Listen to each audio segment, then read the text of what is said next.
7 p.m. I'd like to call this meeting of the Almont Township Planning Commission to order on September 10th at 7 p.m. Please.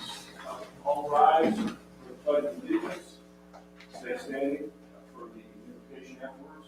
I pledge Allegiance to the flag of the United States of America and to the republic for which it stands, one nation, under God, indivisible, with liberty and justice for all. Dear God, please bless our planning commissioners, grant them courage and wisdom to do what is right for all citizens. Amen.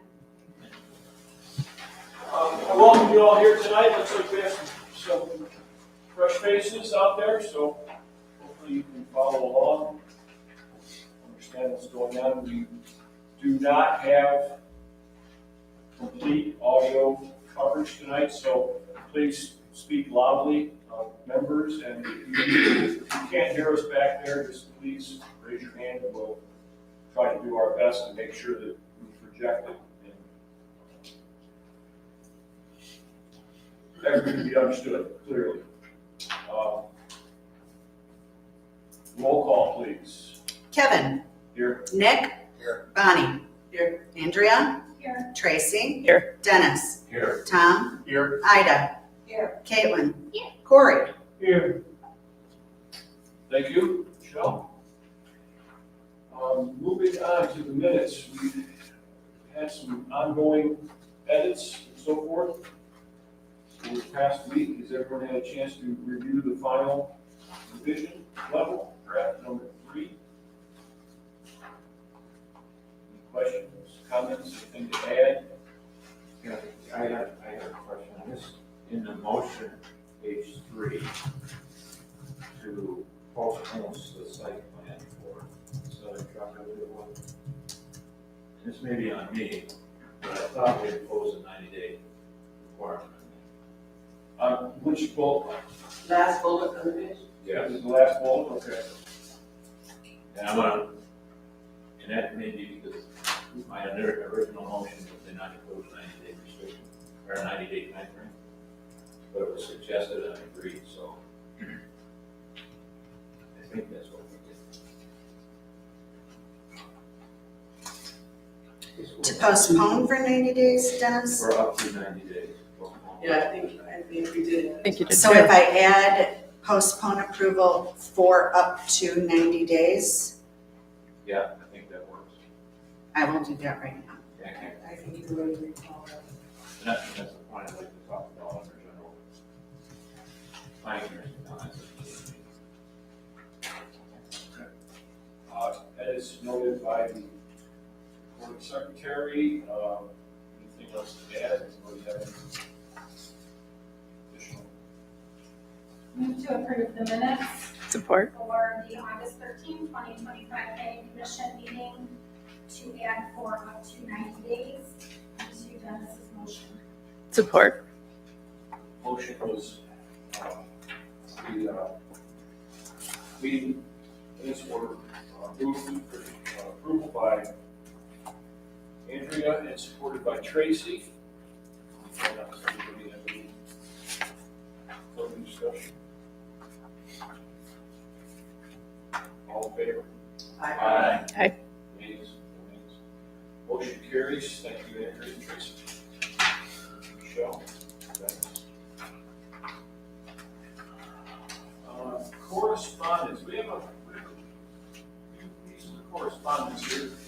If you didn't get it in your mailbox, I have a copy here for Township Planning and Zoning Routine Retreat at Barbarian Inn in Frankenmuth. Don't know the actual scope of this, but it's put on by Michigan Township Association, MTA and MAT both put on a very well-rounded, very thorough agenda. So it's something you're interested in. There's quite a few sessions. It's available for anybody to review if you care to. I also have a letter from the township clerk on behalf of the Inlay Township Planning Commission, Carla Jepson, they have adopted their new master plan. It was adopted by both the Planning Commission and the Township Board at the July 8th meeting. Has a desire to move into that further, I have the information here.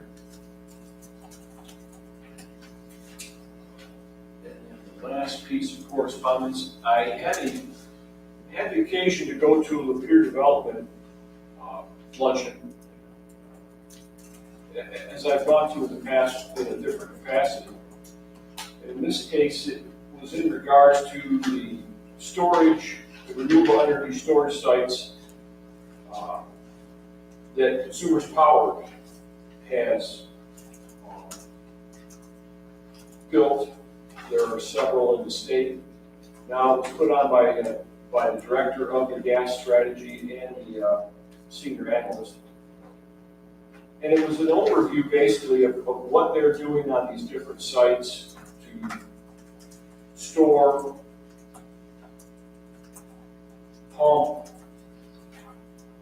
and pump natural gas. Because most of the state has access to natural gas in one form or not form, but available in one way or another. They're making a push statewide to grow even larger, and it's because it's the least cost. I know we're generating our ordinance proposal in regards to storage, and I don't think we had this on our radar. No. And I think it might be something we definitely want to. They are investing a lot of money. I don't know where Almont Township is in relationship to their pipelines. We may not even be a likely candidate for something like this. There's one pipeline, runs by my house. Is there? Yeah. Okay. But a compressor plant and a storage plant is a very large-scale undertaking. The scan here doesn't do this justice, but if you're interested, there are 2 locations here just to drive by. I would, if you haven't, I would suggest you drive by the 32 Mile Road plant at night. On the bypass, is it, Kevin? It's On the east of east the side. bypass, down by Homo Road. Yeah. It's down closer to Ruben. Right. It is it's an interesting site. In contrast to the solar site over on I-69. The DTV site on the mill road, or the mill or the other. Yeah. I think this is something that the subcommittee really needs to have on the radar. In a nutshell, there's a 1.8 million customers statewide. Natural gas is the least cost as far as BTU output. In this case, we have a lot of shale gas here in the state. They're using 300 billion cubic feet per year. 15 facilities, 8 compressor plants, and they're investing an additional 1.2 billion every year. So there's very little, and as it pertains to us, they have very little reclamation information about what they want to do with these things 25, 30, 50 years down the road. Another area that they touched upon was methane reclamation. We have a fair amount of farms here in the township. I don't know how many dairy farms we have or beef, large scale. I mean, we may have beef today. We have a few, but I don't think we have any large scale dairy farms. But they are working on methane reclamation. I don't think that's something that's more of a private enterprise on the part of the farm. they don't have any current plans to make that wide scale, although they are reclaiming methane for their own use, just like if you had a solar panel that would feed the grid your excess. Yeah, I don't think there's a whole lot you can do, and they want to put these in. So I think it's state regulated, but we'll look into it. It's a good thing to look into, but I just don't know. I know there's some in Washington and some in Arvada, and I don't remember them asking for permission. You don't remember what line? I don't remember them asking for permission. We got a lot of that. They just do, and then they say, hey, you're here. So, So Kevin, is it consumer power that's pushing these things and not the state of Michigan? Well, they're pushing it because of demand. They're pushing that more people be connected to So it's a the natural business. gas. Yeah, it's a business case scenario. And they're pushing to get more customers connected. Yeah. Right. I know we live out on the far east, southeast quadrant of the township, and they put natural gas in 25 years ago.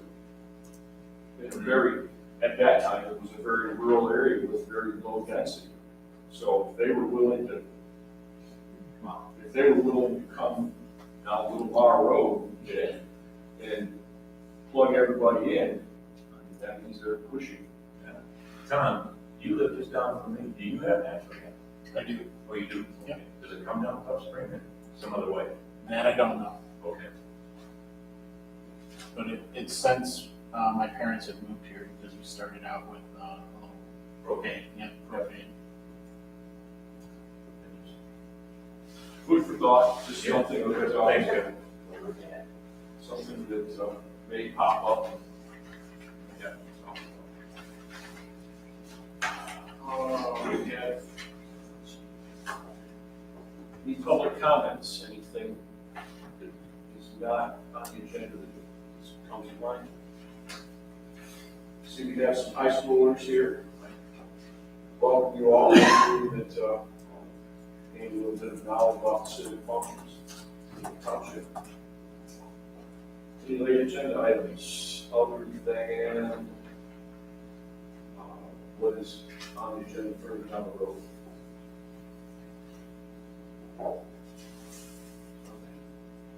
Let's move down to old business.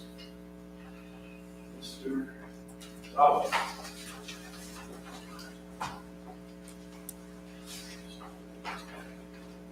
Habib Sal from Jimmy Stores, Could I ask for the correct spelling, please? HABIB, SABA. Thank you. So I'm here for two reasons. One is, and Kevin, I'm sorry I didn't get that sketch to you, but I told me I was on the agenda, so I figured you did everybody at the same time. Yeah. What we want to do is, the building company, when they designed the building, we know we needed brick on the facing, and they just did the whole side, both the back and front. And when we went to look at it, with the guys that put it up for us, it just wasn't gonna look right, and we wanted to switch it to be like other buildings on Van Dyke, maybe 3 or 4 foot high, maybe with a little brick slab and then a different design steel, just to break it up, because the whole side really is black board with a black roof, and it's just, there's nowhere else to put it, so it wouldn't look right all the way to the top. So we're looking to be able to change that to, something that's gonna look better. Right. I think There was talk of the 200-foot boundary. I'm not for or against what you want to do. I'm just trying to understand, where does the 200-foot? No, I know where it is in there. I'm talking on the site plan. okay, Where does the 200-foot start? Because what I see on the site plan, building 110 feet off of the property. And that was confusing. 200 feet starts with the letter. When you're on primary. Okay, And that is, it is right on the dimensions, it is inside of that consideration, and actually part of the second building is also, but that was discussed initially because you can't see the second building right. from the front part facing Van Dyke would be the area that would fall into that is empty decorative material. What was the elevation when the site plan was approved, because I wasn't here at that time? Without having a copy of it, I think the office area to the north, and the east side of the office was a brick. Yeah. And then, I think it was just the office, and we talked about the areas in between the garage and the doors, which again is a small area. So I understand that component, but it was discussed at some length that the material was the full north, and I think east side of the office. of the office alone. And then the, I think the back section where it wasn't, the overhead doors, on the other part on the east side, that face Van Dyke. But now that's not really an office, it's just an undoored continuation basically of that. But it's still, in the requirement doesn't stipulate between office, right, it's just building face. So what they're proposing is to use some of the material, just not as much. They're proposing to do the steel for part of it in the brick or stone, I'm not sure which one it is. For the rest of it was brick. Type of stone. Just stone. Yeah, type of stone. So It's not brick. it is a part of the facade of it, they just want to not do the entire wall, they want to do a portion. The requirement is pretty basic, it deliberately that way, so we give the planning commission the ability to review it. This says in any case where a principal non-residential building or non-residential accessory building is erected or placed within 100 or 200 feet of the front lot line, front walls of said building and accessory building shall be constructed of stone, face brick, or other decorative material approved by the planning commission during site plan review. So it does give the planning commission latitude. Yeah. But it does say that those walls have to be decorative material. But it doesn't say all the way up.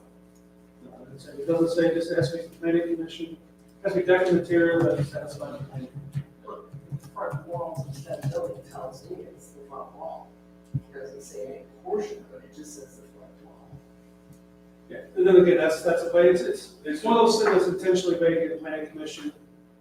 It's discretion. Ability to work with that ordinance, but have a requirement, they have to do something to it. But it's what the planning commission, I think. It's site plan. At site plan. And that's what they're in here requesting a modification to the site plan. That was on the site plan, it was full wall on the east and north side, where you can see the window. We're not saving any money doing this. No. It's mainly just to make it better.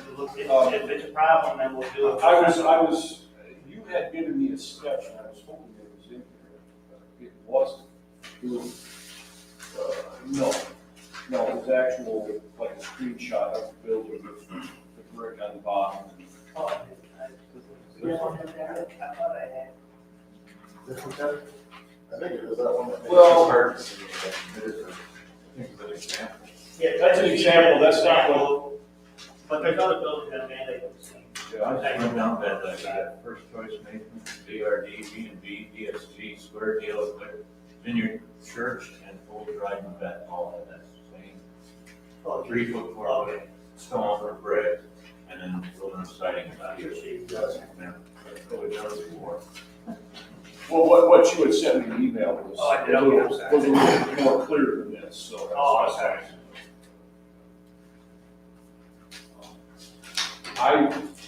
I can't see an objection to it, because it's really not visible, in my opinion.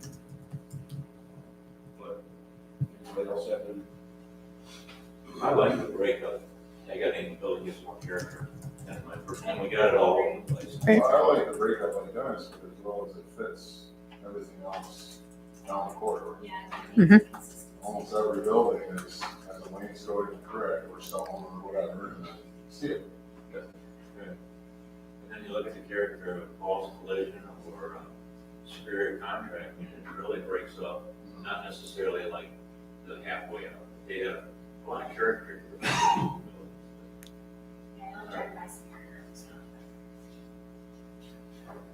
you have someone else talk about it, or you say, talk about that now, or Let's, wait through this? let's hold on that for just a second. I have made a motion to amend the site plan to include the partial brick and decorative steel facade change for.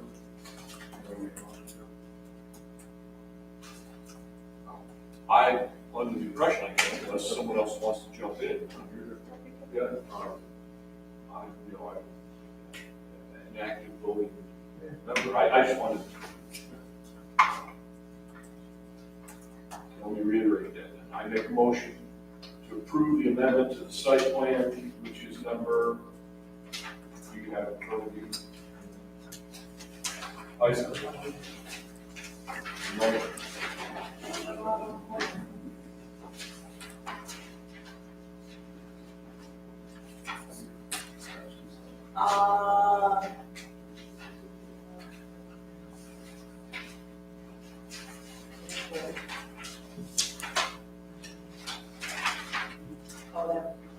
You can also say Jimmy Just Storage. Jimmy Storage, 3900 Van Dyke, to include the partial brick stone facade and decorative metal. The remainder is 3 to 4 feet high, in accordance with the general appearance of other buildings like what was mentioned, trim, Appearance of the other buildings like the church and, first, yeah. Consistent with the character and the size of the corridor. You got Michelle? Sure. The only suggestion I would add is that the east and north face of building one.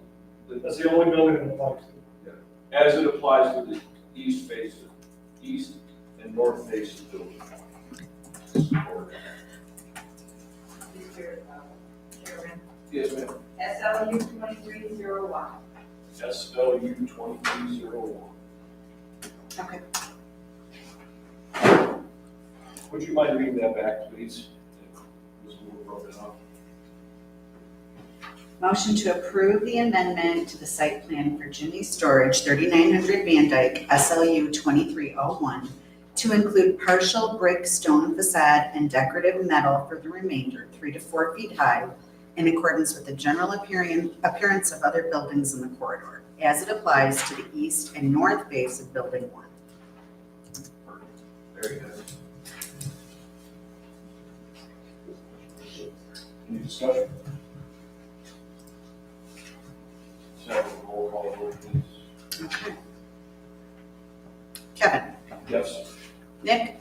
Yes. Bonnie? Yes. Andrea? Yes. Tracy? Yes. Dennis? Yes. Tom? Yes. Motion carries. Thank you. Okay, go ahead. So number 2 is, our architect, our engineer put in over 300 trees around the whole site, even between our commercial property and commercial next to us. So we wanted to see if we could, not have to put the trees between the 2 commercial properties. It'll take us down to 160 trees. And, there's already a tree line that is ours on the north side, that whole line is ours. We already have a 5-foot berm going around the residential area and on Rice. I think we've touched on this in the past, not only with you, but with others. And this is a sticking point.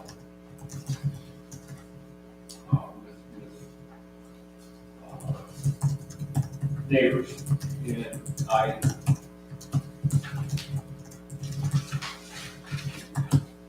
I'm hesitant to, we could certainly,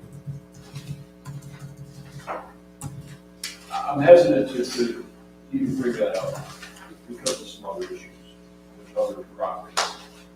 And if we start granting the screening variances, we're going to have problems.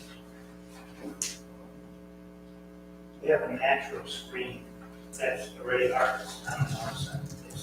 We don't, I mean, if we have to put it between the two commercial lots, the commercial lot that's on the corner, I just think it's a waste of time and money, because nothing's gonna be going on there for a while. And when he does, and if there's an issue, you know, he's gotta put trees up too, and we'll deal with them, I don't have a problem. It's just that the north line is our main concern, because we gotta put a 5-foot berm and a whole line of trees in front of our own set of trees that's already a pretty thick screen. I think what we ran into though, the property to the north is ag residential. Correct. That's what Well, I already talked to the guy that owns it. You know, I'm sure that it's in the zoning, you know, for the future. The master plan cannot be a house, and if it is, I'll even put it in there. If a house comes in, I will gladly put a berm tree. I mean, I have no problem with it. And I'm not going nowhere. We've been here a long time. We're going to be here a long time. there's no doubt that, you know, you're a tremendous asset to the community, but because it is zoned currently ag residential, it's a sticking point that we've run into in the past, and I'm loath to even address it. If I got something from him saying that, you know, I just see it being, I mean, it just seems like we're putting a pretty long front, you know. How far do your trees extend into your property? The current hardwood? The picture shows exactly where the line is, and it might be off a couple inches, but in that whole other, top, yeah, that one right there, yeah, it's right there, that one. Okay, so this cleared piece is yours, where is it? Yeah. This is the north line. This is the other property. So this one piece, I'm sure it's not residential, and have other trees. What's this piece? Yeah, I'm perfectly familiar with this one. Shows the north. Yeah. No, I was looking for these other pictures and stuff. Yeah, like I said, that was something that was agreed upon, and I don't know that we have latitude on that. I'm sorry. It's just a problem that it's not a very dense, I'm looking at this, a dense stream, and because he owns that, because I'm not certain who owns it, but because the current owner could literally come in there, bulldoze that down, and turn it into nothing but field, ag field. He doesn't have to screen his property, he doesn't have to screen. Exactly. Some of those trees are ours, we can't take them all down. No, that's not what we're getting at. Yeah, I don't see a way around that. Even if he gave us something saying that he's never gonna put a house there. No, because he could sell property and that could come forward. Well, how about, you know, so, okay, so right now, all the trees, she put in 8 foot tall. Is that the minimum requirement? That's the Is it 8 foot on top of it? Yeah, because it's a 5 foot berm and then an 8 foot all together. So it's a little bit of yes. well, we're just having a problem finding, well, we're only, you know, thinking about 160, now we're talking 300 trees. It's gonna be hard to get 300 8-foot trees. I mean, can we get it something like maybe 6 to 7 foot on top of a 5 foot berm? A lot of those trees, like, we're not even gonna be done with phase 1 probably for another 5 years. Because we don't know how much we're gonna be able to use. We're doing all of phase 2 trees. What is the height requirement of that for? Is it 8 feet? Yes. There has been considerations on that. Because the idea is to 8-foot screen around the tree, top of the tree. So there has been past consideration, but 8 foot is the. Okay, so we do have some latitude there then, because it is on top of the farm. with the portion of the total height. The trees themselves are they have a 3-foot high berm, but not, is it 5 foot? Yeah, it's 5 foot. But again, that's not along the north property line. That's where the part, there's not a Right, berm but, on yeah, that. I'm talking about, I was talking about the rest of the property. I was hoping to deal with that, the trees on that side, but,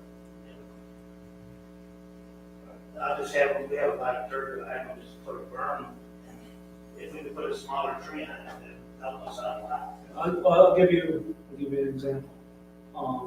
The DTE substation. Almost all their trees on the berm are smaller than the 8-foot requirement, but they haven't had approval on the site yet, I think, and they haven't asked much, I think, the length of the trees to grow. So there is a time, if you're gonna be working on phase 1, to get final approval. Get out, get our inspections done, get the township up. Final approval means your permit's done and complete, the trees have to be 8 feet. So I don't know if you're planning on a 2-year build and not getting the final approval until then, you can do that. But the requirement for the tree height is 8. There has been some latitude with a berm, but not much. I think a couple cases they've done a higher berm, they've done 6-foot trees. But it's not in relation to berm. The tree requirement is 8 foot. There is some latitude with the berm being part of it.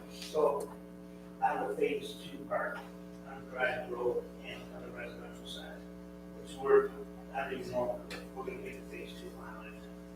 But, can we do the 5-foot berm and then a 6-foot tree, or 6 to 7 foot? You said 6 to 7 foot, we can get into trouble.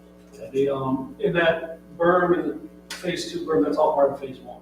Yeah, no, I understand. I mean, that's not a phase 2. All the trees and berms is all part of phase 1. It sounds like if you, and this is not an endorsement, but it sounds like if you put in a 5 or 6 foot tree now, and it's not 2 years down the road, you're gonna get your 8 foot. Yeah, I'm pretty confident, because we're, like, right now, I don't want to hold these guys about it busy, but, right now, the progress of the project, we have 6 pads done, 4 buildings going up right now, and asphalt's gonna be around all 6 buildings. We're only gonna do 4 buildings, and then we're gonna have our gate and put the trees up, and then we're gonna ask for a temporary seawall, so we can just kind of, grab to see how it goes. If we need, for sure we're gonna do the 6, but if we don't need it, we're not gonna put any more buildings up, you know what I'm saying? We'll just make sure that the trees are 8 foot by then. The final approval of the trees have to be 8 feet. Now, if they go in at 7 and they grow in spring, because you measure them to the top of the tassel. You don't measure them, that's why they can. So that's something as an owner you have to be, to get final, they have to be 8 feet. Okay, now how about the part between the corner and our property? That's that's gotta be a commercial lot, right? Could we make any change to that, put maybe a few decorative trees in there, instead of a berm and trees? I think you'd have to come back with a proposal for that on your site plan, or, there's nothing, without seeing an actual developed plan, how we're gonna do that, I don't see where we can do anything like that. I don't think that'll hold you up either. No, it won't, no. I mean, I don't want you to start throwing money on top of it with engineering and all that, but with just conversational,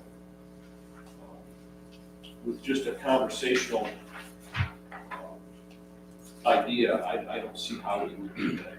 And, I believe that's already zoned commercial apartments property. I just think my engineer just put too many trees there. I don't think there was a need to have that much trees between the two properties. You just having to take some over. Yeah.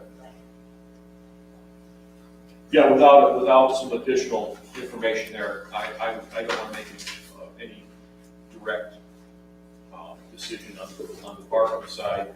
And I think for the engineers, I don't want to say recommendation, but his suggestions of that if you have a growth period between the time you plant them and the time you get your final approval, you shouldn't have any issue. Okay. So, are you saying, Lee, that your site plan engineer may have exceeded the requirements number of trees? I'm sure if that happened or not. No? No, I don't, there isn't any quote for a number of trees. It was discussed at some length about the screening and the perimeter of the property as a whole. The spacing is 12 foot on center, which is our requirement. Okay. You can do them in groupings, where you can be 20 foot, until you can put a couple near each other, like 20 feet, but if you do straight line, it is a 12 foot. But even between the commercial and our property, did you see the requirements there? Well, I said there's not a specific requirement for the screening between there, but it's something that can be done. So the perimeter of it was discussed. Now, between similar zone Yeah. properties, you know, there's different ways that you can handle that part. But what was discussed during planning is what you end up doing. Yeah. Now, to say it can be done differently, that's what I think. Chairman said, you want to come with something different, just to have we've done what's not even a full signed sealed plan. You have this where it's clear, okay, in another color, this is what we're proposing, here's the spacing, this is why. So it's something that they can look at and say, okay, because even they say, yeah, that sounds okay for that portion. They can't approve anything because there's nothing to approve. Right, okay. But I just don't want to go back to this engineer. I don't use it anymore. Have to. So I mean, I want to just have someone else just kind of just sketch it out. Oh, absolutely. Okay, that's. No, yeah, there's no. All right. The amendment to the landscaping plan, yes, that's what I said, you could take something and do it, just as long as clear, legible, with spacing, correct spacing, that you want. Okay. Species, trees, make sure it meets the requirements, you can go and Yeah, there's show that. we can't force you to use a specific engineer, or, you know, you can Yeah, change no, I it didn't anytime. want to. I like what you did on the residential side, to the west and to the south. You see that burn, Those, yeah. That's, the tree, the trim, the screening is excellent. Cool, thank you. Oh, yeah, I just caught this. Okay. All right, thank you, guys. Thank you. Appreciate it. See you guys. Yep. Thanks.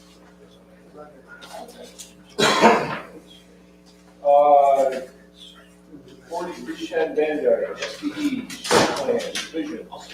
Floor is yours. All right. Doug Charbonneau for STE. And that we made the changes that were requested on the last site plan. You guys some standard drawings of the buildings, change fire lanes, take out the hours that were properly built in that site plan.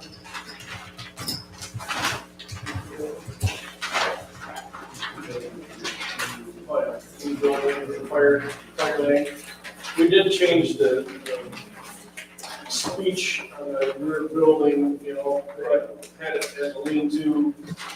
We were looking at the ag buildings, and we decided that whole building would fall in line a lot better with the rest of the whole buildings that are there. So we redrew it, we kind of like that.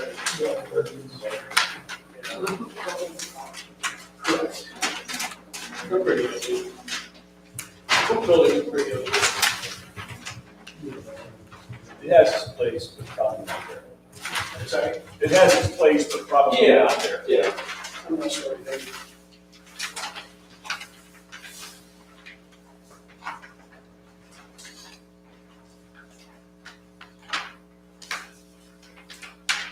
So we have the fire lanes clearly marked on the drawing. How are you going to, and I know, just for edification for the rest of the commission, how are you going to delineate those from just an open gravel road or lot? Well, more likely, we're gonna put some signage on the buildings, saying fire lane to keep 30 feet.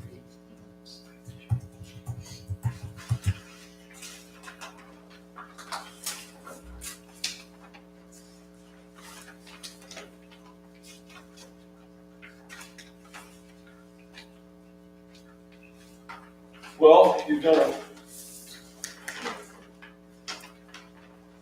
good job of bringing that up to date.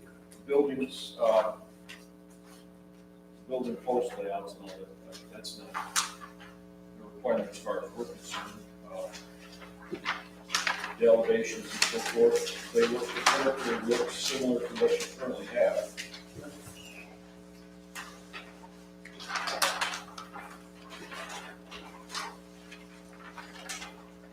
So you're gonna have a series of garage doors. Yeah, there's 9 across the Nine, front, yeah. one in the back. And then the other, the site 7 was just 2 doors. It's gonna be a full building with, yeah, open ends on it. Same heights. Actually, the top of the truss will be a little lower, because it's narrower building, 50-foot wide instead of 60.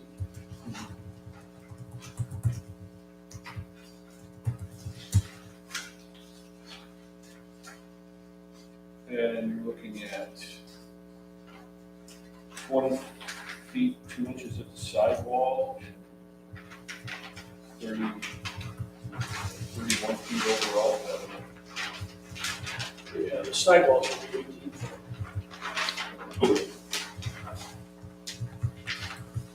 17-foot door.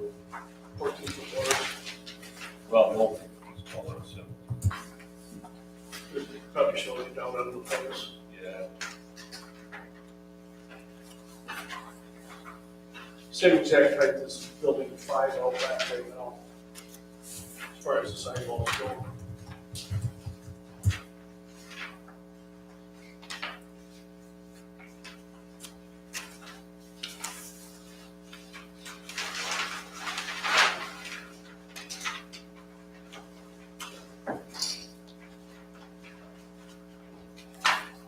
Any comments from the engineering department? I did have a letter dated August 28th, mostly informational, some comments, but we just want to reiterate that we're not proposing any additional lighting. It was brought to my attention, other than there is a building code, we have to have a small light on the door, or next to the door, what have you, but no floodlighting or independent lighting.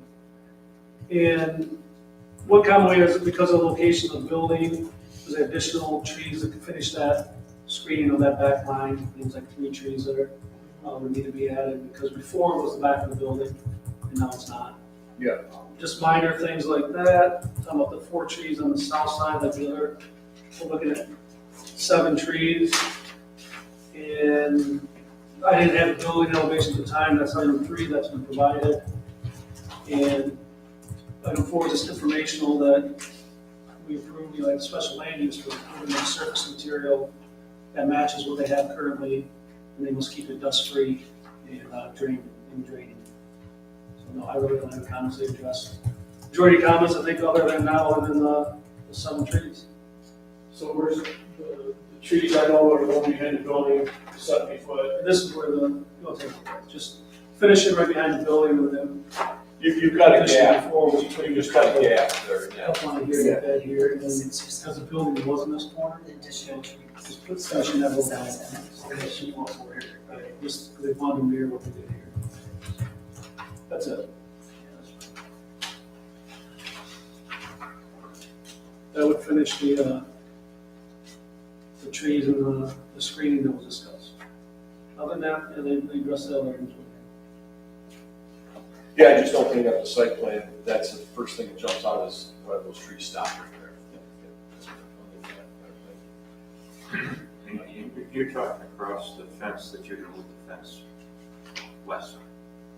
Those are trees. It's finished, Yes. so take ones here and one there. They weren't any here because of the building. Now the building's not up next to us, so just gotta finish that out. And we talk about mirroring what they did there. Yeah, I see what we're talking about, it just seems like we're screening your own property. We are. Did we just do that last time? That was part of the additional, or the original. Yeah, I see that. Could I ask to put the trees in the back, like 18 to 19 feet? They're already growing in each other, I can't mow in between them. It's staggered. They're huge right now. There you go. And if you get them, that's something I think they can work with. As long as it does the object of the screening, that's something that can be worked with. Dennis was just there to take a look at it, I missed it, Those sorry. trees are huge on the west So, property. Oh, here, yeah, these Yeah. are full mature, kids talking about these here. Yeah, I guess, Those are getting quite large. I actually started moving some of them, and then going back there, and I had somebody, they had that they could give me, so they moved some of the trees. I put them about 18 feet because they're so close. So that may be something, because they have to be moved to that back line, and then we just look at when we start to place them. And that's something that's been done. It's the intent to, put additional screen on that fence line. This fence line right here. That fence line, and then the screening is for, again, 8-foot tall trees. These are much larger. Now they're all 20 or 30. But also moving them, we just have to be cautious, because if they move, something happens because of the move, you can replace it with an 8-foot tree. So then it gets closer spacing.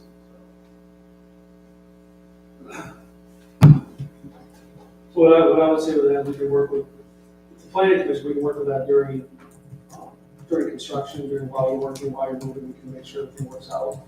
The spacing is adjustable because they are larger, we don't want to put them on top of each other. Then we can do that. They still need to live. Right. Yeah, there's 20 trees back there over 300 some odd feet to begin with. And, if we space them out to the 70 foot, add that, it's about 5 foot piece of trees. That's something we can look at.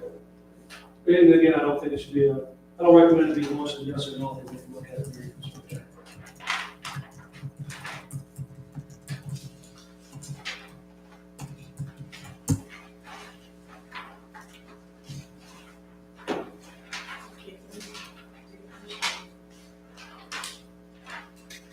Keep an update version.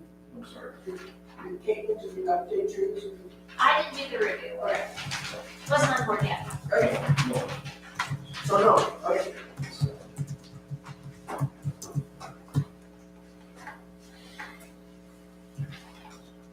That's right, Corey's there.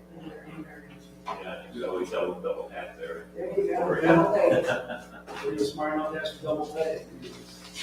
You blew it for I did, left them on the table there. I did. But, we're proposing 21 is that crushed limestone for you? It's a crushed material, doesn't have to be crushed. It matches what they have. Right.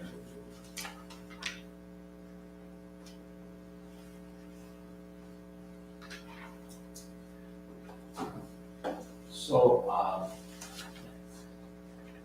are you proposing then to move some of the material in front of your building along Van Dyke? Okay, but, you know, for drainage. You said, we got a complaint from the United Board meeting about what you got, and I looked at it, the supervisor looked at it. I don't know, I think you're borderline, but I don't think the complaint was valid anyway, but anyway, look at that, we put. Try to keep it organized. We are growing pains. Yes, That's sir. what that seems. Yes, sir.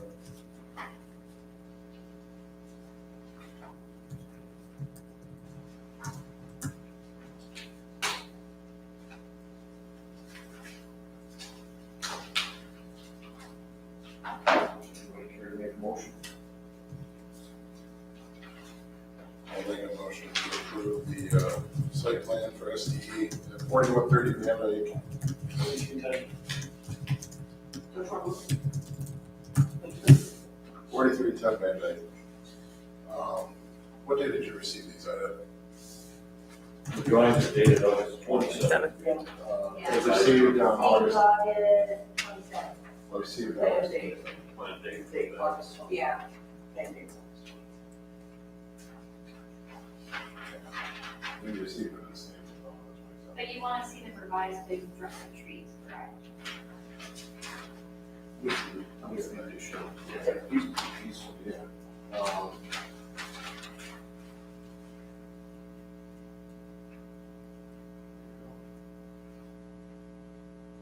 And then the additional trees if needed, can be reviewed by the engineer during the site process. Support. We want the additional trees added. Well, I thought Cory said we were gonna look at it. Okay, on the site plan, with additional 7 trees, but we can review. Oh, we need them added to the site plan? Yeah. Okay, yeah, with the additional 7 trees added to it. to the site. Support. Motion made by Nick, supported by Tracy. Would you mind repeating that back, Michelle, when you were? Motion to approve the site plan for STE at 4310 Van Dyke received August 27th with the additional 7 trees added to the site plan. Can we add to maintain the site so it's the dust is not? Just have to, well, there seems to be a concern. I thought that was in that, so. It's on the site. It's on the site. It's on the site plan?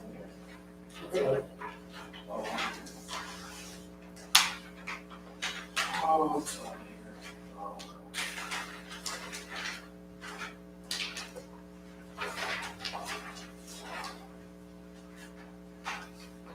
What are we looking for?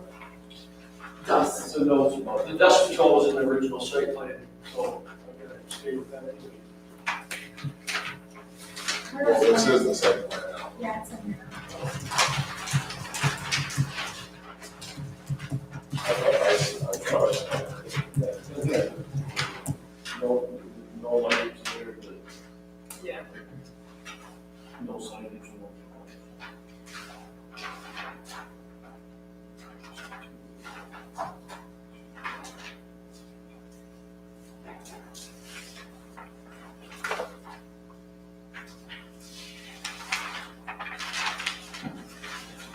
That's not great. It's not nice.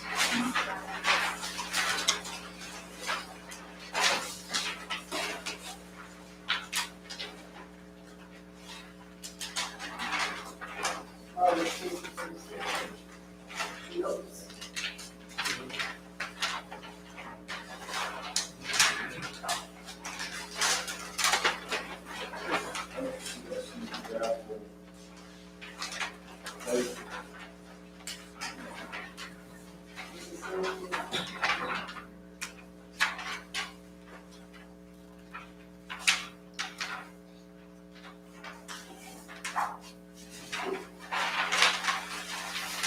we can just have that. Appropriate measures taken to control dust.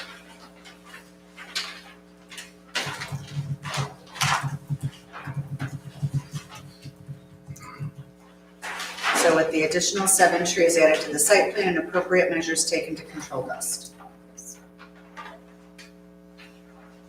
Still supported. Motion by Nick, supported by Tracy. Anything you want to add? Further discussion? Let's have a roll call vote, please, Michelle. Nick? Yes. Tracy? Yes. Dennis? Yes. Andrea? Yes. Bonnie? Kevin? Yes. Tom? Yes. Motion carries. Thank you. Thank you. Appreciate it. Keep working on it.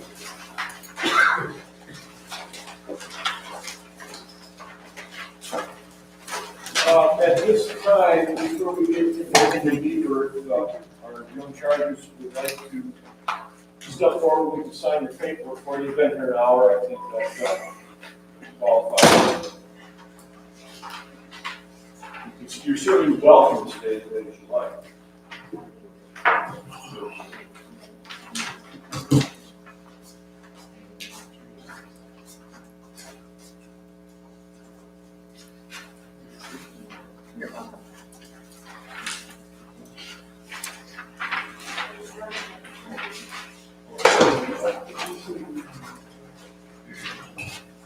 Okay.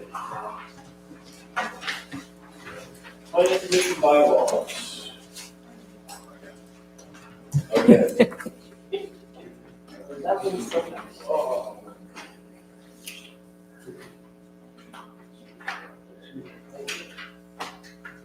I don't even know if that's updated. I think so.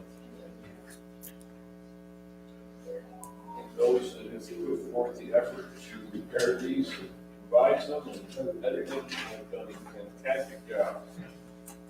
You've got the amendment date correct, I think. There you go. So do we need a motion to accept it? I believe we need a motion to accept. move to accept the amended bylaws, Township Planning Commission, dated September 10th, 2025. Support. Let Andrea take this one. I'm sorry, Bonnie, what was the date? September 10th. Thank you. Today.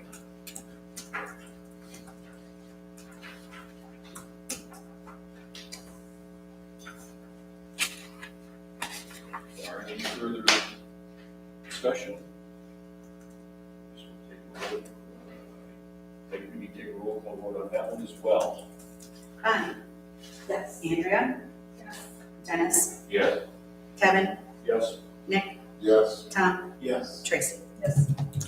Motion carries. We have some amended bylaws. Come on, docket.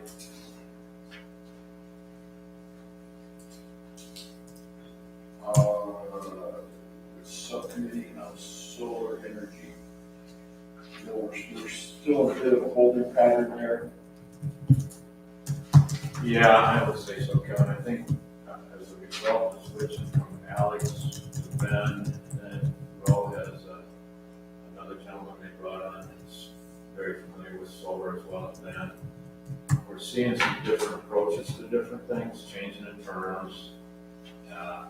I don't know what Bonnie would say, but we had a little setback, and I think we're gonna try to, Bonnie's going on vacation, so we're gonna try to do one more team call or conference call with Ben, but I think part of the problem has been that we changed a person looking at this solar ordinance. We got some different perspectives, we got some changes in terms, we got some conflicts with this ordinance as far as accessory buildings. I don't think there's a whole lot of differences on there. I suppose at this time between Bonnie and Ben, I'm gonna try to write a summary of the issues that I think that the subcommittee is facing. We'll try to put those to bed. If there's gonna be some issues that come back to this planner, the planner as a whole, they'll have to make some decisions, hopefully in October, and then I'd like to move on. Terminate the contract with Roy at the end of September. But I would not anticipate, I don't know Bonnie's opinion, and I don't know what the board's opinion is relative to Roy. We will be required to have a public hearing on the ordinance. I suspect we get up before you guys in October, we may have a public hearing in November. The question would be to have a road representative or turn it over to Caitlin. I don't know at that point what we would do. It depends on how much issues we still have. I don't think we've got a lot of money. I don't know what your thoughts are. No, we're very close. I think Yeah. we're very close. I We've just think beaten it up enough that we think we're just about over it. So, yeah, I think there's just some, when you tweak something here, then that kind of affects something over here, and every time you go through it, you find something more, and we gotta stop going through it, and just right. call it a day. So what is the process here? Once we bring it to the PC, it goes to the attorney for acceptable format for the board to adopt the resolution. Is that the process? Because typically what happens where I work is you get the ordinance in the format that you want, you send it off to the attorney and polish it up so that the board just adopts the resolution. And then that's what gets adopted. I believe it has to be published twice. So, as far as the text amendment procedure, so it's gone in the subcommittee, but it hasn't been formally presented here. So I would recommend you formally present it here to make sure everyone's on the same page what it says. Then you would hold a public hearing at the planning commission. Typically, still it's in that text amendment format, just because it's easier for everyone to follow. Typically, the township after that, either their attorney can do it, I've done it in the past, where you put it into ordinance form, because you need an ordinance to amend an ordinance. And then you verify the attorney's blessing on that language, and then that's what goes to the township board. Typically, the township attorney, when they looked over a text amendment, have very minimal changes.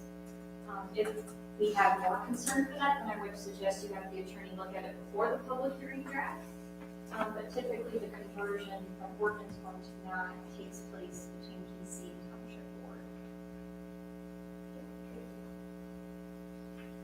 So I don't know, do we have anything that we want to direct in front of the attorney before we move forward?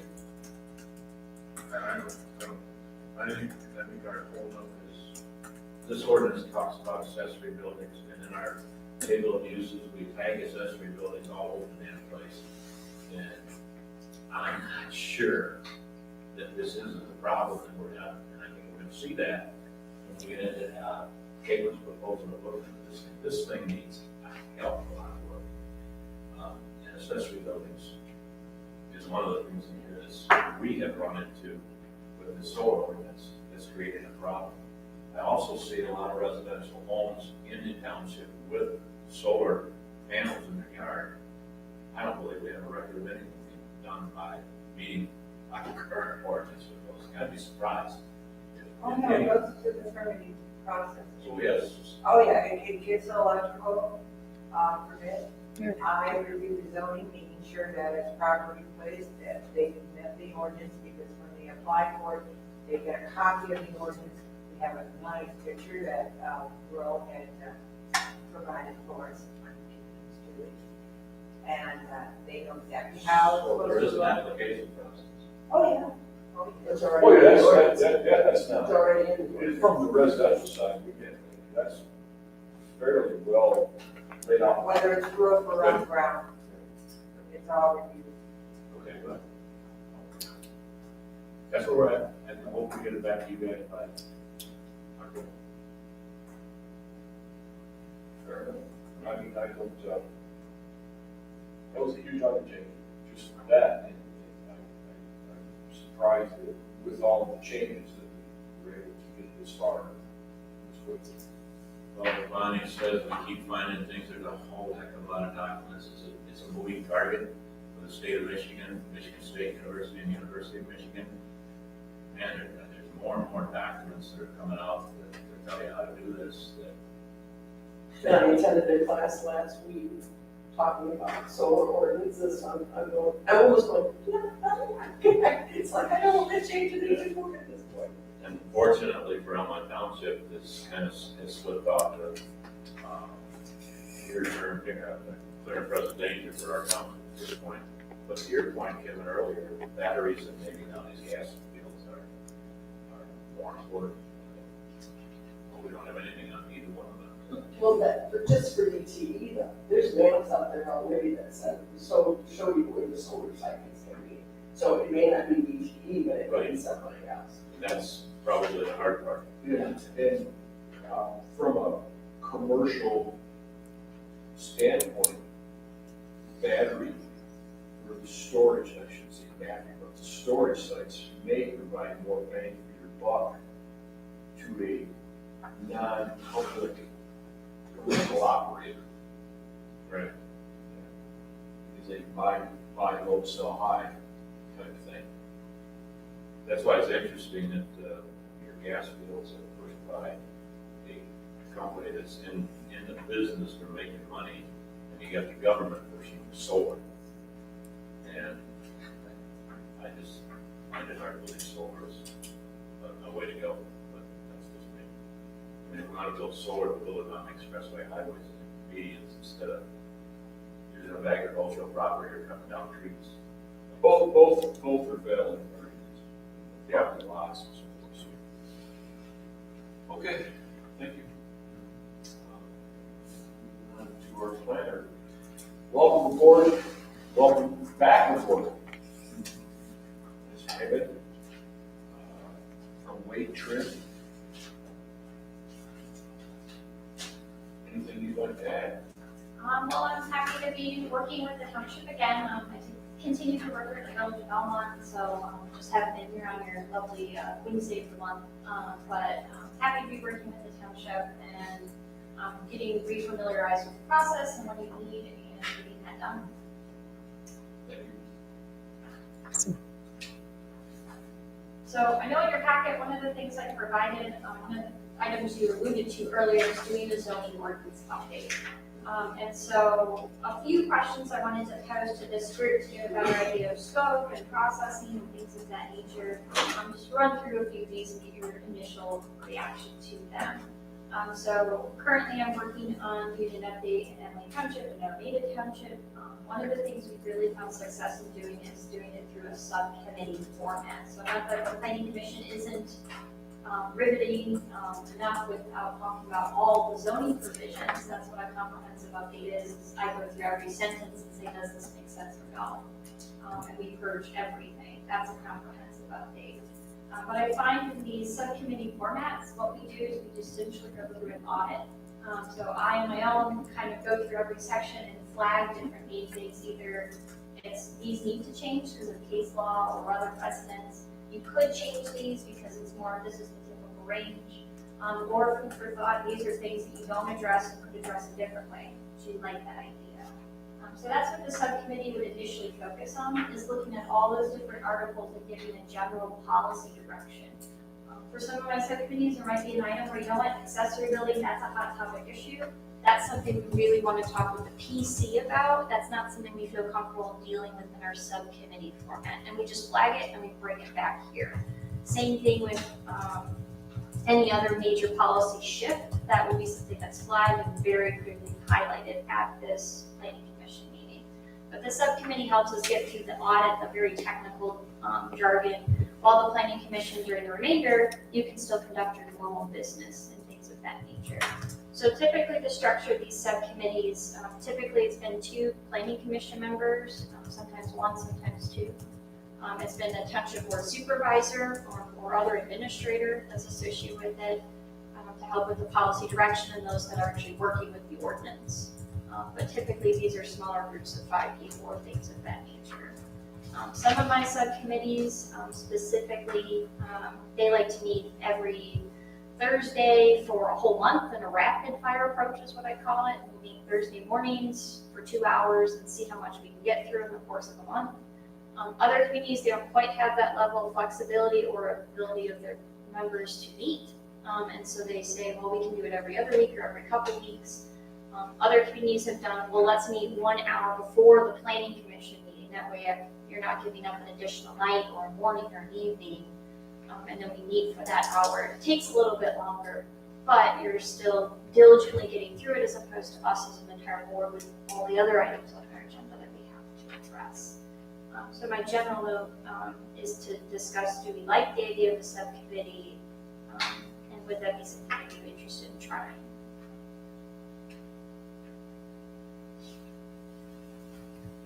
I agree, and the rapid fire thing is probably a way to get rid of the chaff. I also agree with the audit. As far as breaking down what we have to change, what we may want to change, and what we think we want to change. We went into it with a very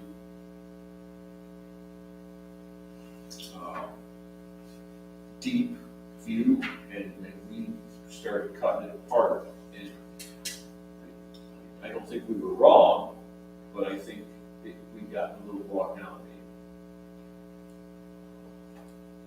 And we weren't getting through it fast enough, and it was eating up actual planning commission meetings. So I think we have to break that off. We certainly don't want to volunteer anybody for another hour or 2 a week, but maybe that's just what we have to do.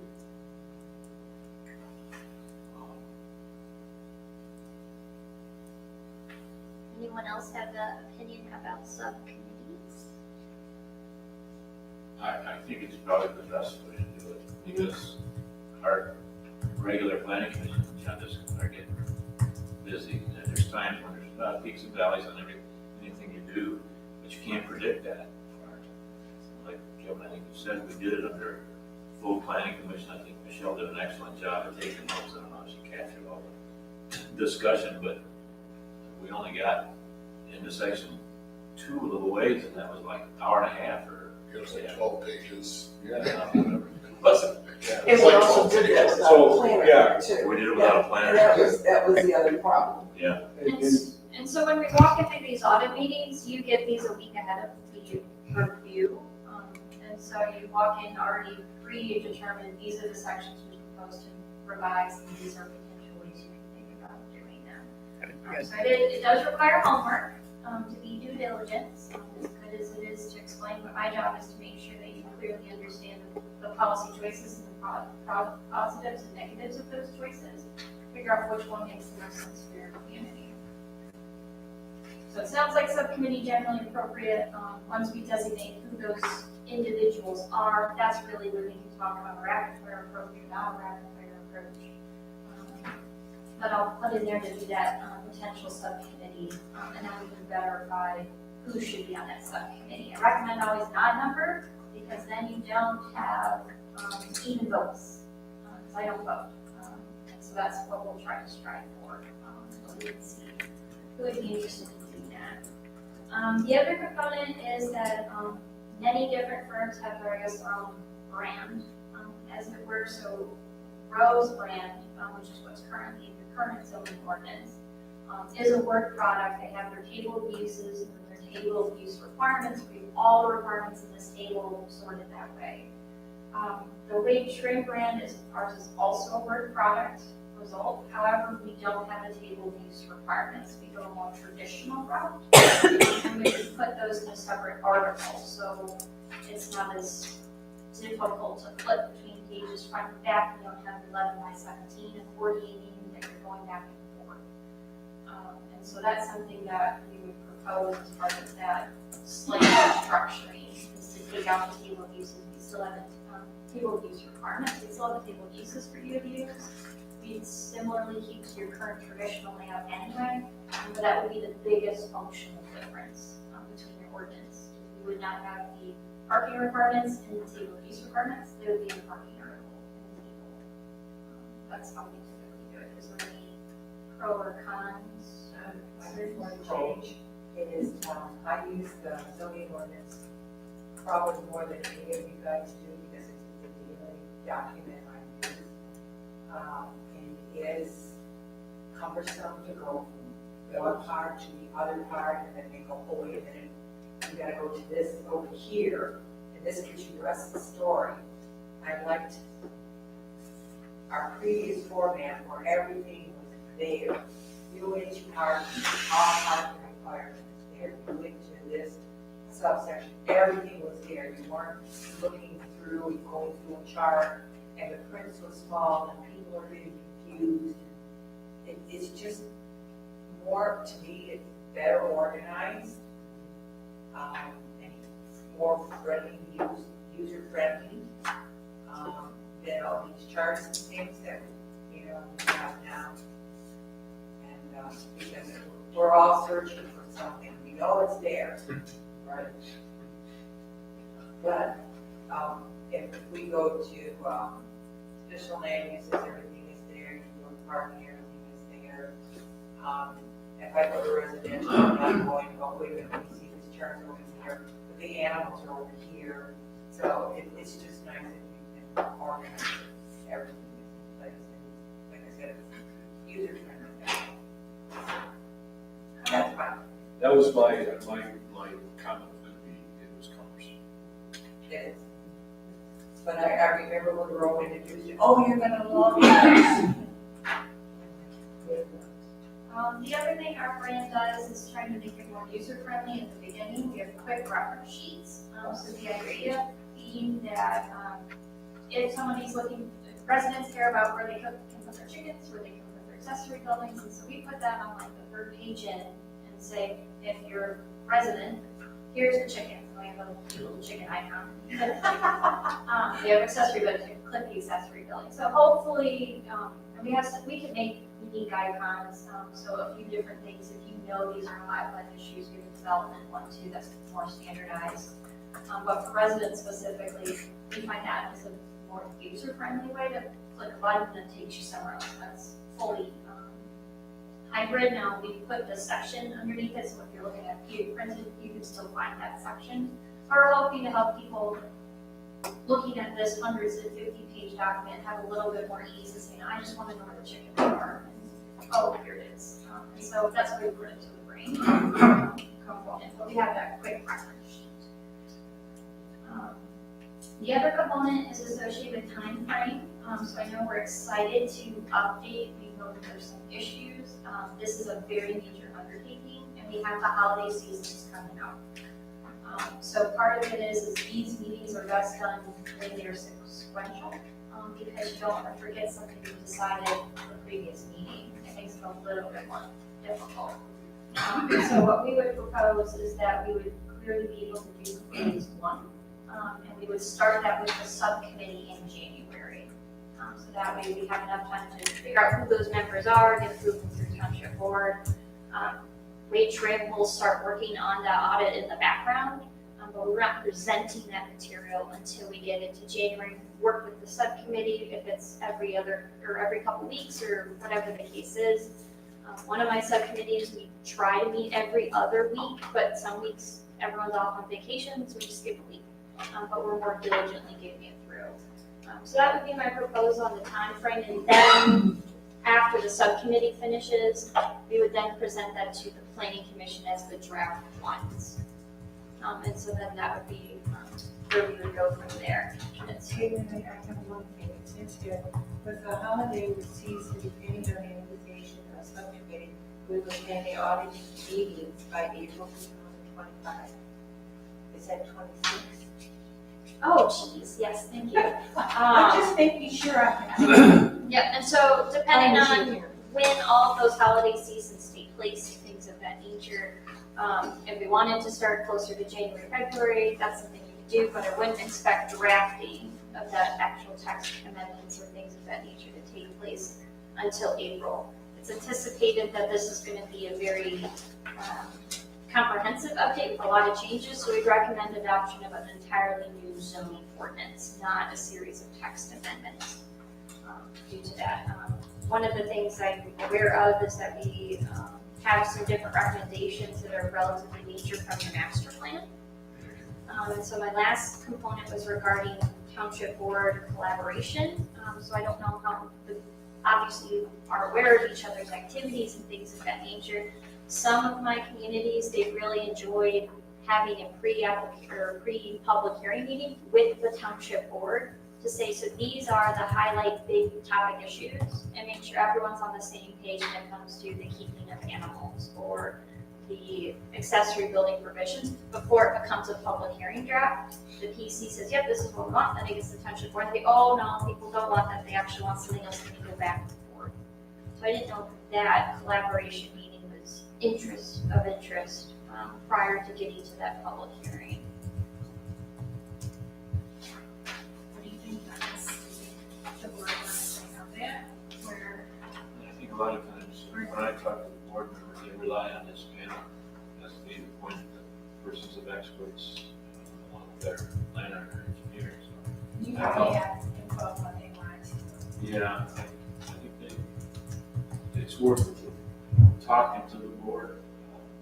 If they want to do it. Yeah, getting someone to do it. Mm-hmm. That'll be a challenge. You're talking about being on the committee too, right? Yeah, very much. Yeah. Yeah, okay, so Caitlin, in your second bullet, weight, trim, brand, format, and sentence, you provided samples of the pages? I thought I included that in an email. Well, I can just have If not, I can send those. So which ordinances have you revised and what website can we go to look at? Yeah, so a completed product would be Attica Townships. So their product is completed with a very serious amount of their edits. Emily Township is probably about 75% complete. And so theirs isn't publicly available online. Attica is correct. We finished that at the fall of last year. And so that is one that is available. So I can send to the entirety of the planning commission specifically what those audits look like. So then you can get an idea. I think I grabbed Emily Townships, to be honest, just to show you this is what the subcommittee would go through. And then the last column is we record those decisions. So it acts as a mini summary of those things over time. They're meant to be a little bit more abstract, they're not super detailed, but at least somebody would say, oh, did you change accessory buildings? Yes, and 12 different ways. Or we change, where we no longer have air conditioning screening requirements, we totally remove that requirement, or whatever the case is. But it acts as a little bit of a guide, and that's what's presented, is included to the planning commission packet with your draft ones, but I don't go verbatim from it. I literally just look at the draft and say, here's the high level changes, these are things that the subcommittee and myself say, these are major changes, and we want to make sure that you're on the same page as us. So, Caitlin, this would be weight trim work over and above the standard planning commission support, so we would be looking at a proposal that needs to go to the board to be funded. I would recommend that it's a separate proposal. We can do it on a time and material basis, but most communities, for a project like this, you want to have a very specific budget item to it. I guess that's what I would support that. I don't know what you guys think. I would assume that would have been the case. Okay. I would assume that is standard operating procedure. Right. Because, yeah, therefore she's still supports the work of the planning commission. As part of the time and material. Right. Yeah. And Because then, we do have a contract in place with you, I think. yes, for as needed services, yep. All right. And so circling to township board collaboration, do you think it makes sense to have one meeting where you just, everybody's in the same room and you talk about specific policy issues? Or do you think that's not necessary? I'm sorry, say that. Would you like to have, in the scope, a township board meeting with the planning commission that we're talking about specific zoning, specific issues before it goes out for public hearing? Because there are some township board members that are relatively passionate because they've been on the planning commission. And so that's one of the other main reasons I mention it. I haven't talked to everybody. There's different parties with different opinions, especially when it comes to like the level of implementing your master plan. So maybe our board liaison can take that to the board. Yeah, I think it's a good idea. Yeah. So we're all in together. Right. No, it's a good idea, but I think they need to say, yeah, that's something that we want, Okay. right? We'll do it. We'll do it. Yeah. That would be great if they would, but Yes. they've got to be the ones that wants to sit down and go through the ordinance. Okay. I mean, yeah, we can talk all we want without their buying. Right. We're gonna have to get a direction. Right. But I think if you're talking about building that into your proposal first, let's build it into the proposal. Okay. Yeah. Yep, I can do that.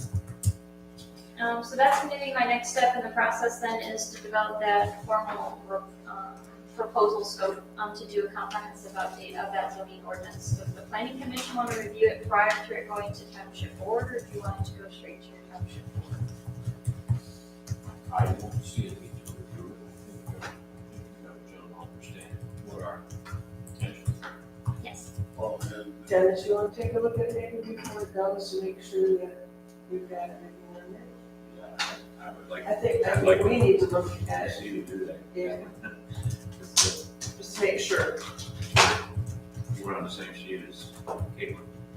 Yeah, I don't think it'll be a big problem. I'm okay with it. Okay.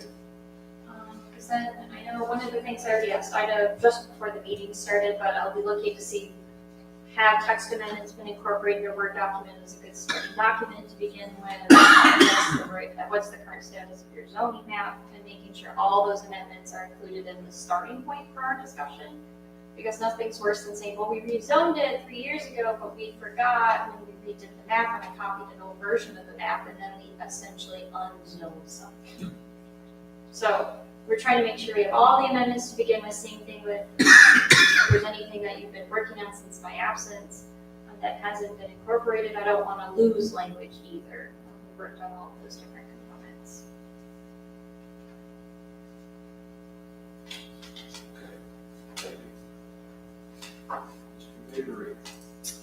My only I must have this time, it's been, really just been Jimmy's storage, and we're working through that, progressing. I anticipate probably November will be my next big update, because it'll be winding down, closing up the winter, and I'll have to fish on everything. But it's progressing, we haven't really had that I'm aware of. The only complaints we've had with chimney storage is dust. I know we haven't had those in a little while, I have been trying to keep it down. We can get a water truck in there every once in a while. I was coming across Drag Road from customers who drive in residential buildings on the south side. It was little Kuwait Yeah, in there, it was bad. we've had a little dry, so I haven't heard any complaints, I've been expecting them here this last week. From the north side, From the south side, The three sites. houses on the south side, going to. directly across from. Yeah, we have had a wind out of the north. Oh, That's really been the only complaint that we've been trying to keep on, and that has been a constant reminder in the site visit. When they do get out and get a water truck, they don't keep one on site. But the shop is down Riding Road 10 minutes, so I think that's where it's at, they bring it down a little bit. Other than that, it's progressing, they're doing contractors are doing a good job, getting a good product out of it. So we haven't really had any hiccups on our end from inspections. Looks, they're making progress every day, so you can see something different every day. And you heard a little bit of it here, we're looking at different components. I think they're gonna come in, and they mentioned get a temporary steel ball. It may not be temporary, this may be a revision of phase one.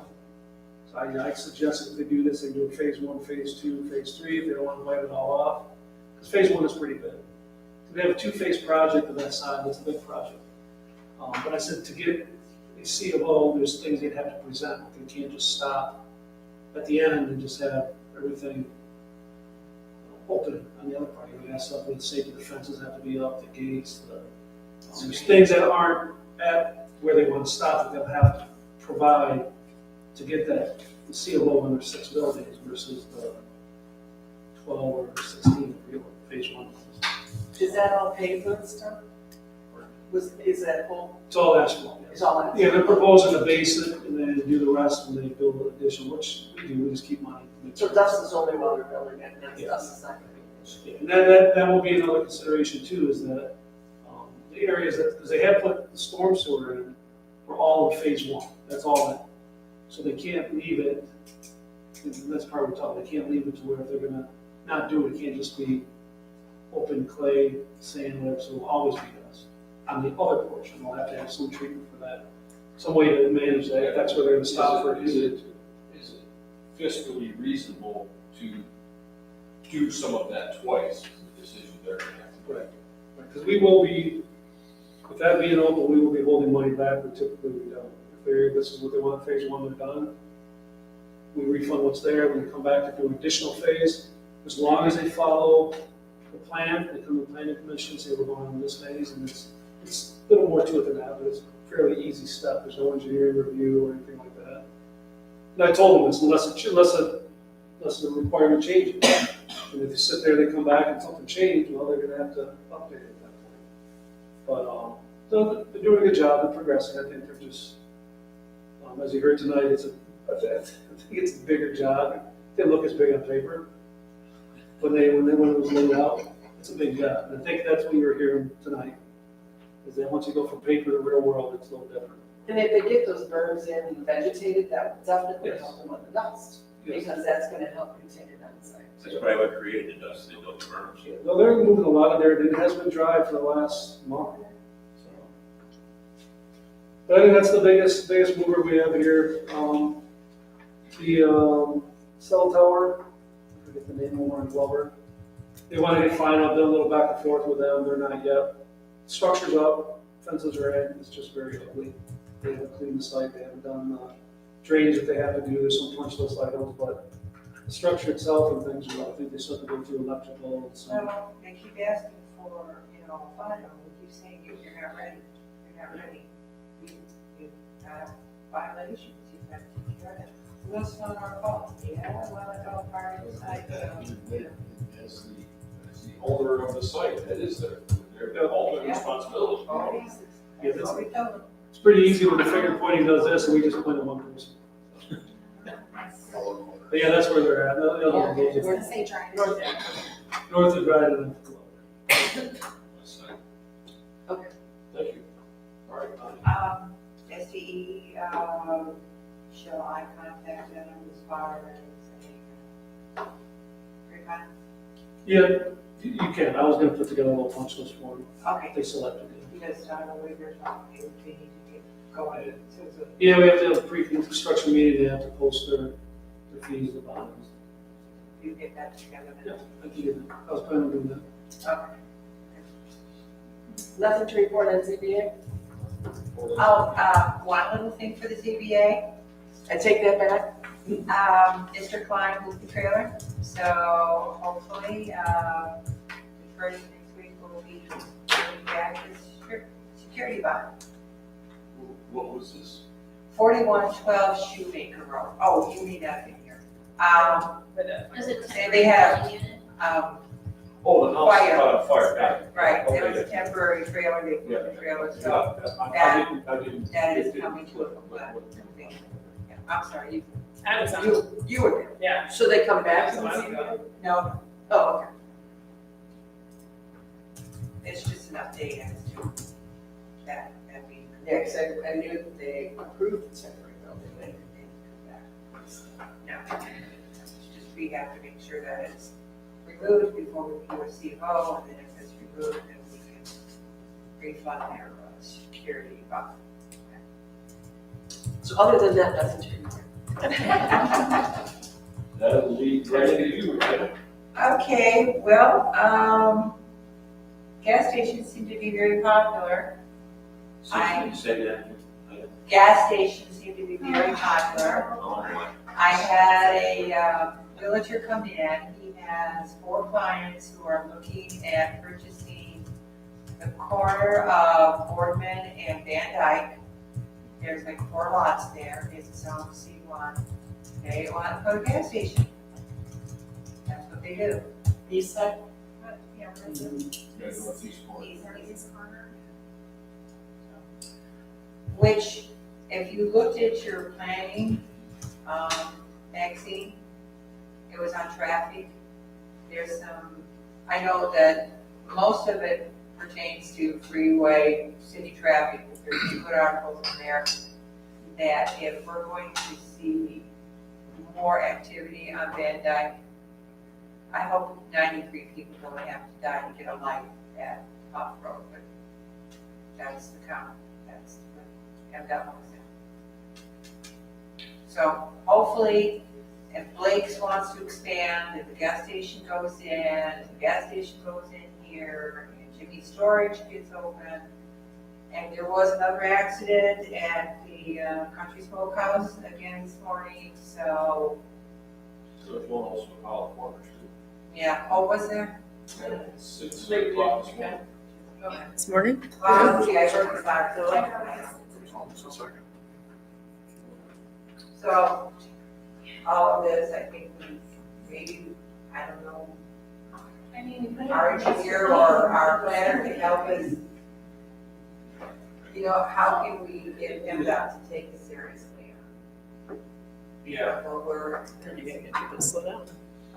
well, looking at demographics and growth and all of that, we're only going to get contractors. well, Pine Crescent's building, we're gonna have, well, we have 20 some houses going in, you figure 2.5 cars per house, 500 more people on the road. They're all commuters. I mean, we Yeah. don't have the commercial or industrial base to support people to stay in Almont and work in Almont. So they're going to commute. And it's the same with Inland City and northern areas beyond that. So Well, we are going to have to start asking for traffic studies, I guess, it's just a matter that would be of traffic. that would be a township board level. So the planning commission's already in there. We just haven't had developments that have met the threshold typically that requires one. Because there is established thresholds on trips and use. The gas station would. That would help. You already warned the guy that was going in there. Yeah, gas station always required. Required But that. we all on the south end of town, as well as the north end of town. And Blake's expands On a Friday. Yeah. Or Sunday afternoon. Well, right now, traffic in the morning, I'm walking to work, it's 7:30, traffic is backed up past South Spring Road. So, and MDOT is putting up 2 new devices. Right now, they work on microwave, and when the weather's bad, the microwave doesn't work really great, so they're using radar, and it will time the traffic. So if, they're going to keep Van Dyke, north and south going, but when east and west St. Clair get blocked up, that's when the line changes. So right now, it's a 3-minute wait. That's what's gonna happen on the 22nd of September. That's what that is. That's what they said. On that note, I have it on good authority that Eagle was out boring the parking lot at the old La Fontaine strip mall today. Oh, it's true. Oh. So that's where the gas station's gonna go. Century Clean. And so it's a, So Sure. they're serious then, okay. Sometimes you get people in here and you just talk, but wow. Okay. Yeah, where? At the Andy's. 42, yeah. Oh. yeah, or 4260. Well, I thought they were pretty serious. You don't come with, yeah, you don't come with engineering, Yeah. They and that's came with another thing. engineering and easels, and I thought they were pretty. Yeah, they're pretty serious, but it's nice to see follow-up quickly and not, 6 months later or something, I know that's like, that's a, they haven't gone to the health department for stuff that, I hope that this is number one. I was involved in that land before I was engineer here with that, well, kind of roads ago, but yeah, it's not conducive to heavy commercial use. Heavy. But they have all this property though, right? Yeah, but you have to have soils. Oh, they got. You have to meet criteria for soils. They have clay, right? Yeah. I get what it is. Yeah. It Bring after, depends on how many dump trucks full of money you're bringing to the table. Because dump trucks full of money is what's gonna take to make That that happens. something. Yeah. Well, And that's if they get them. I'm fully immersed in dealing with the state on subjects for gas stations. We'll take your professional opinion. Okay, and there's just one more thing, I'm sure everybody got the, in their mail, the planning Kalamazoo.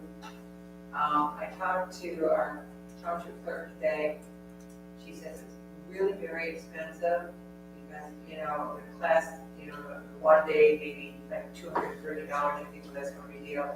That doesn't include your mileage, your meals, and if you're staying overnight. So she's suggesting, and budget-wise, Frank Move is really a better place to go. Yeah. But she says if you go, that does need into budget right there. And we get it out. So on the note of training, so Winter can do our own training or whatever the case is. I know that several of our other clients in the Lapeer County, this region, are interested in doing a joint training spring of next year. And so we haven't necessarily done all the details as far as who wants to be the host community and who wants to participate and how that all goes. But we have at least 6 or 7 in this region specifically that more or less are friendly with each other, that we would probably do that in the coming spring. So I don't know how urgent your need for training is, but that is something we're coordinating with others Well, on the horizon. we just have we've made a commitment as a board to everyone should participate in at least one training event a year. Okay. I think most of us have already surpassed that this year. But it's good to know because that's an exceptional cost savings. It gives you an experience to counteract or interact with other boards, other communities, understand some of the things they're going through. So that's good to know. Almont did that once before, and it wasn't quite as attended as we hoped. But, Actually, you know, it pride was the issue, and, you know, so maybe if there's a better copy. It depends too on the jurisdiction, so some jurisdictions turned out, other jurisdictions did not. And so, one of the things is that we more or less, it's, what they've talked about doing is a more basic planning and zoning basics kind of component to it. We sometimes will have like another like hot topic that we kind of talk about. That session was talking about shipping containers. We talked about CBA, so it is like 5 years down ago, and that was the hot ticket concern. And so we would probably talk about that again with the common communities and say, is there something we're really worried about that makes sense to talk with one another about? Good to know. Thank you. I don't have anything on next month's agenda. I'm sure that'll change. Well, if I don't receive anything, just let you know. Take it as a no. All right. Any other, you had some other comments, Dennis? If you still want to address The them? motion on Southern Truck, when I made the motion for a time frame on it, I don't understand the rationale doing that. Defer to our experts over here. I mean, we put a 90 days requirement on the motion. What happens after 90 days? I don't know why we put You know, it. my experience, you want to put it on there, otherwise it can be open-ended, and it will sit there for a year. This makes you revisit it, every coming back, contact them. Because they have time to go through there, and if they don't make any activity, you have time not to make an agenda item. So rather than have it always on something that you're kind of sits Nothing there. really happens after 90 days. No, it's not, because Reminder then to us, the application is its own time. right, of years. Yeah, it sits there, but it's basically If they want to kick the can down the road, that's their problem. we do it just one, I do it because I work on this side of the table and we've done it on the other side. It's basically just to keep it updated, keep it informed, because what happens is we table it until such time, and then we table it without any time, and we just kind of get forgotten about it. Kind of sits in the back. Just That's really, there isn't, It keeps I think the ball is in their court if they want to get the job going. Nothing happens after 90 days anyway. Like you said, the other side of that depends what you're approving. So if it's a site plan review and you're contingently approving upon provided plans, then you don't really need a 90-day timer on those. Right. If it's we are postponing Postponing. seeing the site plan, we're giving you 90 days to revise it. Some communities don't put timers on it because they want to make sure they're sufficient, but then it becomes more of a staff burden to say, are you keeping up with your role? And if they haven't done anything in 6 months, you can send them a message and say, hey, have you done anything? And then if they don't, you put on the agenda and say, we deny you because you don't meet the zoning. So you, within good faith, most communities, some communities don't put a timer on it, not that they don't have to. Some communities do because it makes it very clear expectations. there is no specific to it. I like 90 days, but I. You're not even put the ball saying- in their court. 30, whatever it is, it's up to. At that point, the pressure is, come in here and present what you're doing, or we may just vote on the application in front of us. You approve the special land use, and you need that site plan, so it was like, we're giving you a certain time to get it together, otherwise you don't lose everything. No, you do not have to do that. Unless we have to. It is just, it's okay, so it's kind of a, keep them on track, because you can't vote you can't vote on a site plan. When you vote yes as it is, or no, it doesn't have enough information, or vote down, it's done. I mean, that's very, So, pressure on them to get it in front of you. I guess the other question too, when Caitlin was at Rome, she provided sample motions. I think we asked Alex to do that, he never did. So I Yes, guess he did. that's, now that Caitlin, I don't know if that's something the planning's wanna see it in her reviews, but sometimes that comes in handy. It's very handy when we have an actual solid item to review. Yeah, right, I agree with you. We've had some, Gray area. dare I say, haphazard site plans and things that came up at the last minute that no one could foresee. So I do agree they were very helpful in the past, and certainly would be welcome. Okay. Well, When, while she's here. when I like to know expectations. when the item warrants it, I think it's a, And my review letters for site plans are slightly different than when I was at Row. So one of the best practices I've now have implemented is, so you have our site informational requirements, right? There's things we want, and then there's things that were like, we can wait, please. Now I put that in number 1 and the number 2. So everything I think can be waived or is sufficient is number 2.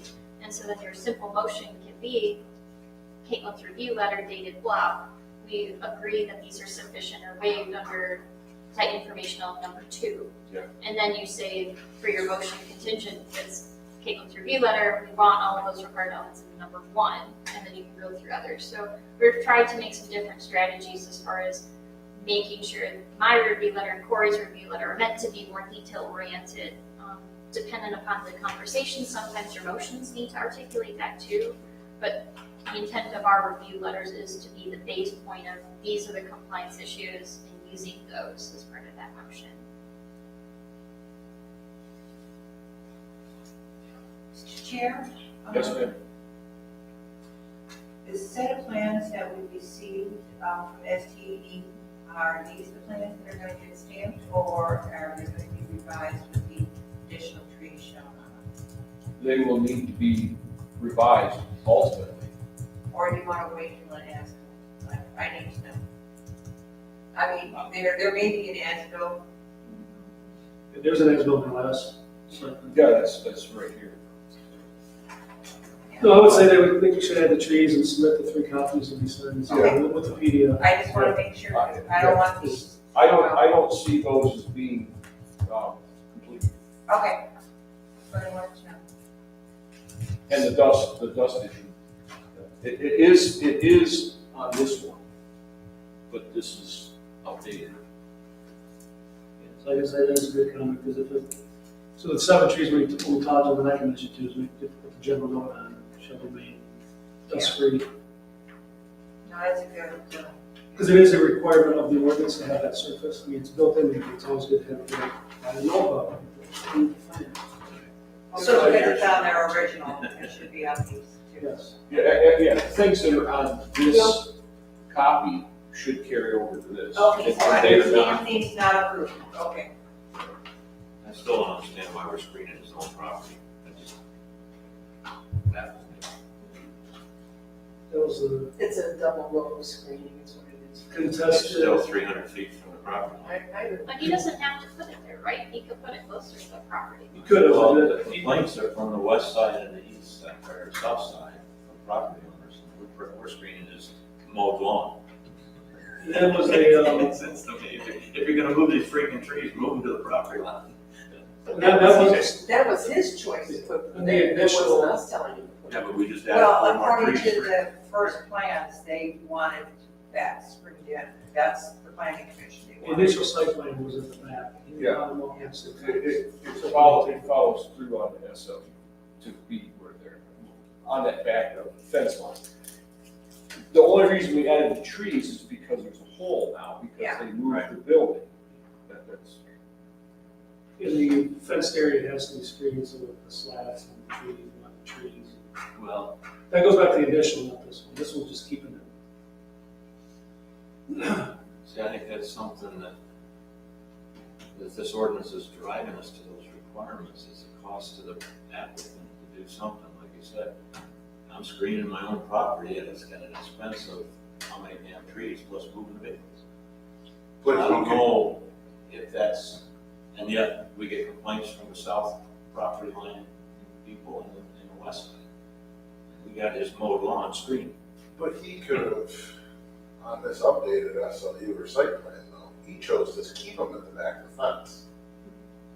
He could have said, I want to put them on the property line, and we probably would have said, fine. Yeah. But he said, I want to move them. And that would have satisfied the west property. The neighbor. And the screening requirements to the west. But we're adding 7 trees as a requirement. Well, would have satisfied the person to the south, but to the west, because you can still see out the spectrum, like if you just did not want to see it, so that, I just. I'd recommend this after meeting discussion. So, Right. it doesn't matter, it is what it is. Okay. So did we want to talk at all about the rezoning of this one that we had a little bit of conversation on the internet regarding the fact that it's partially zoned? Is there something that we're going to initiate moving forward with the gas station? I think that would have to occur when they submit a site plan or go further ZBA for rezoning. I don't think that's on us, incumbent on us to change it, just to change it. CBA for That's ZBA, they had to go for a rezoning. When that zoning went in, that little one strip, that was very specific to go in there for the reason of it created a buffer zone of setbacks and different requirements. It wasn't buildable in 01, allowed a portion of it, it was specific to that. So if he wants to get rid of it entirely, and he would need to come and rezone that portion of the property. To the north was ag residential, possibly. Yeah. So it was the buffer zone along with the screening on the north side. Yep. In the event that homes would have been built there. No intent. So it is zoned, and so he would have to officially rezone it to get it out of there. And I guess on the note of email chain discussions, nobody did anything wrong, but just keep on the back of your mind, for formal applications when they are submitted, it's very important that we are not deliberating on that application in the email form. That's No, the no. Open Meetings Act, like I said, nobody did anything wrong, but it is an Open Meeting Act component because you're deliberating on something that's coming to the Planning Commission. The other thing you have to be careful of with wording is, we don't say, yeah, I think this would work. So no one's done that, but just top of mind, it's been a while since I've seen you.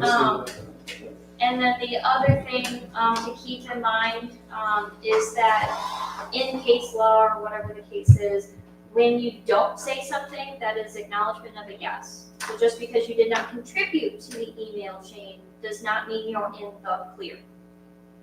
So I just want to make sure everyone is above board on understanding with those email chains. It's very important that when it is an application, we do not respond back with conversations about those, if they approve it, if they deny it, and if you don't respond to it, that's still I agree with that even if you didn't comment on it. That doesn't recuse you from that discussion. So I'm sure everyone is more or less aware of that, but I just wanted to make sure everyone's abundantly. That was my comment earlier on in the email chain. We were not debating this online. It was merely an informational email. This is what the site plan is. This is some of the hurdles that may come up. Yep, like I said, nobody did anything wrong, just make sure everyone's clear. Well, how long you guys want to stay? Motion to. We have a motion to adjourn. Support. By Bonnie, supported by Nick. All in favor?